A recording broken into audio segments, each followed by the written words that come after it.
அதெல்லாம் தாண்ட ஒரு விஷயம் இருந்தால் இந்த காந்தி கண்ணாடி எனக்கு அமைஞ்சுன்னு நான் சொல்லுவேன். ஏன்னா முதல்ல எந்த ஒரு இதுவுமே இல்லாமல் காரைக்கால் அப்படிங்கிற ஒரு ஊரில் தான் நான் பிறந்தேன் வளர்ந்தேன். அதெல்லாம் தாண்டி ஒருத்தர் கொடுத்த நம்பிக்கையில் தான் என்னால் இங்கே நிற்க முடியுது. எப்படி எங்கள் அப்பா அம்மாவுக்கு நன்றி சொல்லணும், அதே மாதிரி எந்த ஒரு இதுவுமே இல்லாமல் இங்கே நான் நிற்கிறேன், இப்படி நான் உங்கள்கிட்ட பேசுகிறேன். காரைக்கால் பாலா டு காந்தி கண்ணாடி பாலாவுக்கு முக்கியமான காரணம் அமுதவாணன் அண்ணன் தான். அவர் தான் எல்லாமே. நமக்கு ஓப்பனிங்லேருந்து இப்போ வரைக்கும் இந்த பாலா இப்படி பேசுகிறான், எல்லாமே பண்ணுறான் அப்படின்னா அது அவர் தான் காரணம்.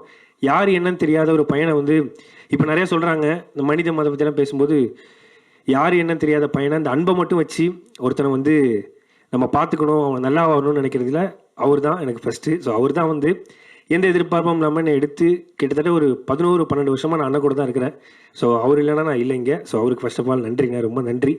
நன்றி தாண்டி எவ்வளோ வார்த்தைன்னு சொல்லலாம். அப்புறம் அண்ணனோட மனைவி ராஜேஸ்வரி அக்காவுக்கும் நன்றி சொல்லிகிட்டே இருக்கலாம். அதெல்லாம் தாண்டி அப்புறம் கலக்கப்போதியாரில் பண்ணோம். ஸோ அப்புறம் கொஞ்சம் கொஞ்சமாக வந்தோம். அதெல்லாம் தாண்டி நிறைய ரிஜெக்ஷன்ஸ்லாம் வந்திருக்கு, எல்லாருக்குமே வரது தான். அப்புறம் விஜய் டிவியில் பண்ணதுக்கப்புறம் நிறைய படங்கள் நான்